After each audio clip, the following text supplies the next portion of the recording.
Okay, ladies, let's talk about something that every pregnant woman secretly Googles at 2 a.m. How to give birth without tearing. Yes, it's possible. Yes, I did it. And no, I'm not some magical unicorn with steel skin.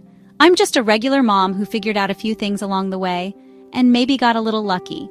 Today, I'm sharing exactly what I did, step by step, so you can increase your chances of walking out of that hospital without feeling like you just did the splits on a cactus. Let's get into it.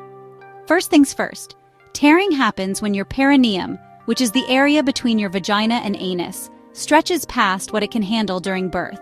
Totally normal, super common, like 9 out of 10 first-time moms common. But here's the thing, not all tears are the same. There are degrees. First degree is just a small skin tear, and fourth degree is, well, let's just say it's a tell your physical therapist everything situation. I'm not here to scare you. I'm here to help you avoid any degree if possible, or at least minimize it, because healing without stitches? Chef's kiss. Absolute game changer for those first postpartum weeks. All right, we're getting personal fast. Perineal massage sounds awkward, feels awkward, works wonders. Starting around week 34, I did this a few times a week.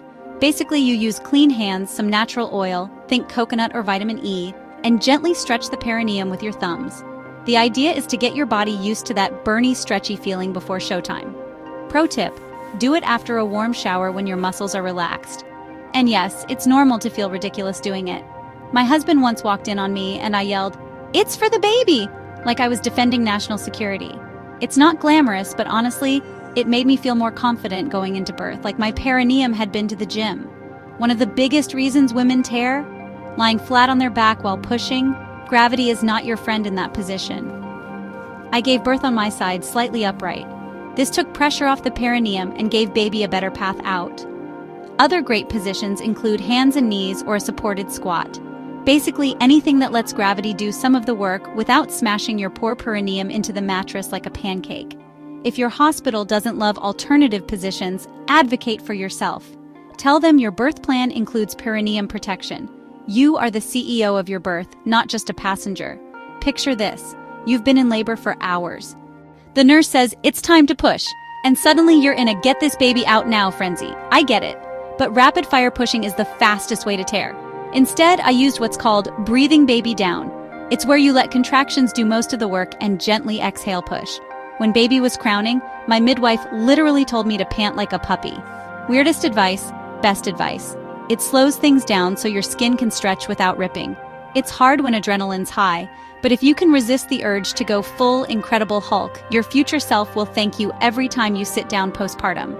This one is so simple yet so effective. Warm compresses on the perineum during pushing.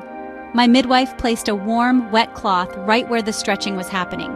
It increases blood flow, makes the tissue more elastic, and honestly, it feels amazing in that moment.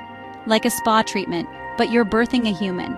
If your provider doesn't offer it, ask for it, or bring your own little washcloth in your hospital bag and politely beg someone to make it warm.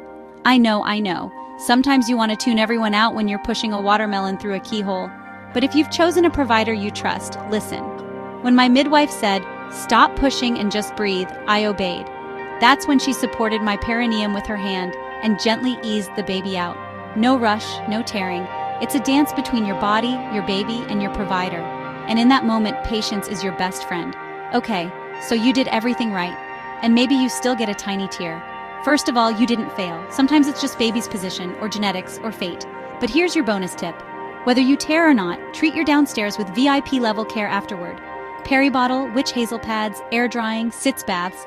Pamper it like it's the guest of honor because honestly, it is. So that's my step-by-step guide for giving birth without tearing. I can't promise you'll have the exact same result, but I can promise these tips give you a much better shot. And hey, birth is unpredictable. Your worth as a mom is not measured by the state of your perineum. You are a warrior no matter what. If you found this helpful, hit that like button, subscribe for more real mom advice, and join our private community of new and expecting moms at wap.com/matrilink, where we talk about all the stuff no one else warns you about. Now go forth and birth like the queen you are.